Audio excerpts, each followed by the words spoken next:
तफ्तीश के लिए जब पुलिस जो है इस जो मुलजिम है इसको अदालत में पेश करती है फर्दर रिमांड, वहां पे उस वक्त वो बाप जो है अपना एक पैचअप, एक राजीनामा विक्टिम और उसका जो फादर एक स्टेटमेंट दे देते हैं, जिसको बेस करते हुए वहां पे उसको डिस्चार्ज कर दिया जाता है। लेकिन इसका ताल्लुक केस एफआईआर से नहीं है। एफआईआर अभी हमारी तफ्तीश में ना तो उसको बेगुनाह किया गया, ना ही किसी तरह से उसको कोई लेवरेज की गई।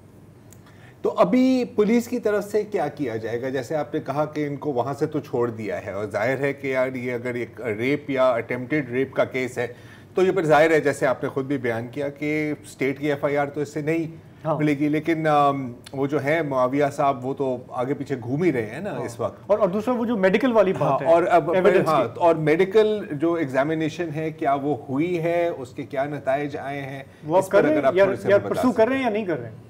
देखिए, सबसे बड़ी बात तो ये है कि ये कोर्ट से डिस्चार्ज जरूर हुए, लेकिन अभी तक पुलिस ने इनको बेगुनाह नहीं किया। दूसरी बात है, ये एक अटेम्प्टेड जो एज पर the statement of the victim attempted rape का केस था, लेकिन माइनर में अटेम्प्टेड रेप में भी मेडिकल की प्रूविजन होती है, हम करवाते हैं। लेकिन जब मेडिकल है, उसकी एक शिक है और कानूनी शिक है कि उसमें विक्टिम का साथ में जो है उसका कंसेंट होना जरूरी है, जो कि लीगली उससे कंसेंट ली जाती है और उसके बाद उसकी जो है मेडिकल कराया जाता है, जो इस केस में उन्होंने डिनाई किया।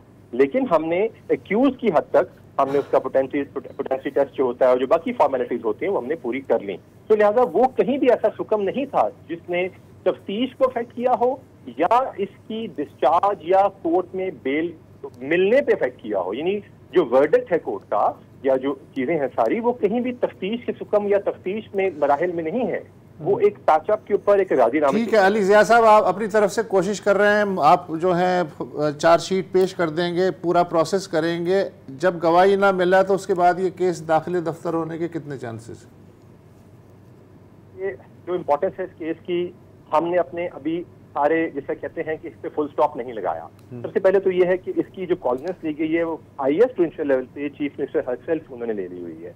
उसके बाद हमारी अपने जो डिपार्टमेंट के आईजी साहब वो इस चीज को सारा फॉलो अप कर रहे हैं। तो हम इसके ऊपर प्रॉपर एक प्रोसिक्यूशन डिपार्टमेंट के साथ मिलके अपना एक प्रॉपर हम एक लीगल कोर्स ऑफ एक्शन आके ड्रॉ कर रहे हैं कि अगर उन्होंने रिजाइल किया भी है, आपको पता है ऐसे बहुत सारे केसेस होते हैं जिसमें अगर प्राइवेट कंप्लेंट भी हो तो सरकार बनाम के नाम पे अदालत में अनाउंस किए जाते हैं और उसके पीछे एक स्टेट की ओनरशिप होती है। तो लिहाजा इसमें हम प्रॉपर एक मशावरत के बाद अपना proper legal course of action लेंगे, जिसके ऊपर काम जारी है।